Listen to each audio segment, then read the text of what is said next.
Welcome to iGrow 1 Session 3. So today what I want to talk about is repentance and baptism, two tremendously important concepts for every Christian believer. And I want to start off with a verse from Acts chapter 2. So this verse comes after the outpouring of the Holy Spirit on Pentecost, and Peter, he's filled with the Spirit and he preaches this convicting message to a large crowd, and the text says that the crowd, after hearing Peter's message, was cut to the heart, and they asked him, "What shall we do?" And here is Peter's response. He says in Acts 2:38, Peter replied, "Repent and be baptized, every one of you, in the name of Jesus Christ, for the forgiveness of your sins, and you will receive the gift of the Holy Spirit." So I want to point out that there are two commands that Peter gives here. One is repent and be baptized.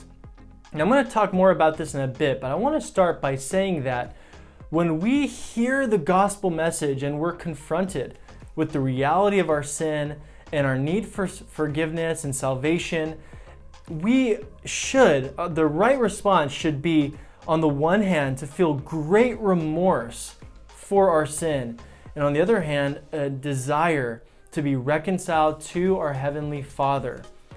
Now, repentance is a way that we respond to our sin and to the gospel message, and baptism is a public declaration of this repentance and a way to tell people that we have put our faith in Jesus. Okay? So just like the crowd that said, "What shall we do?" I want to unpack these two important concepts a little bit more so that you know and understand repentance and baptism.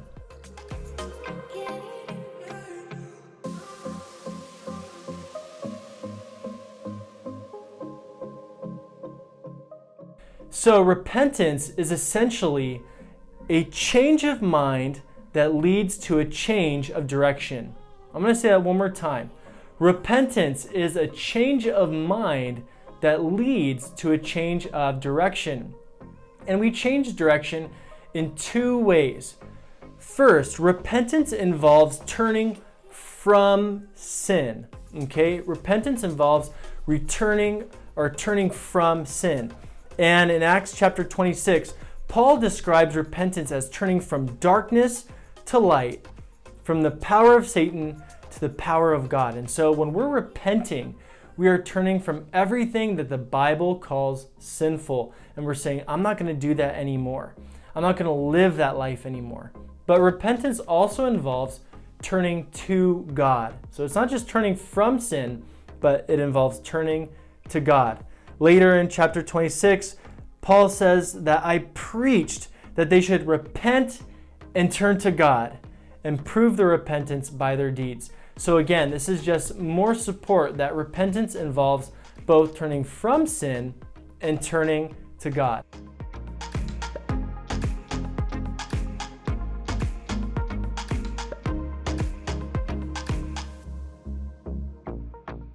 Now, what about baptism?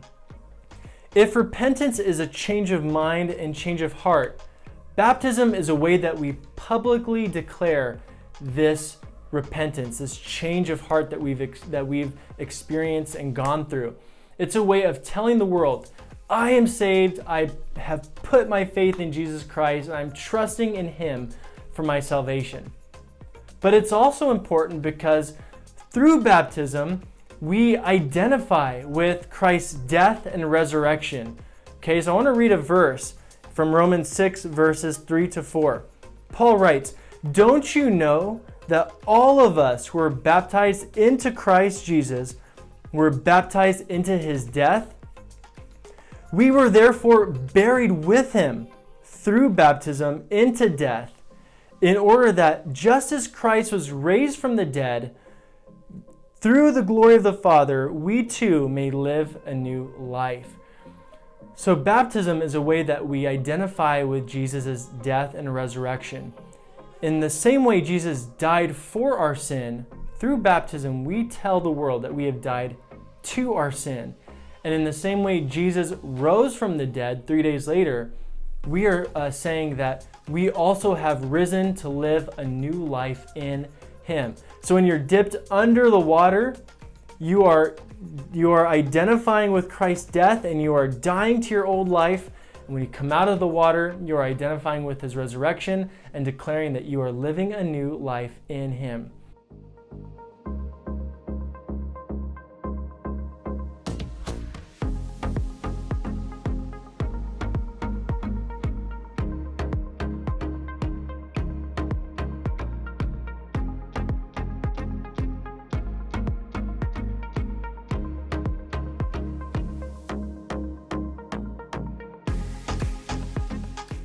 And so now that you know what repentance and baptism is all about, I want to ask you, have you repented?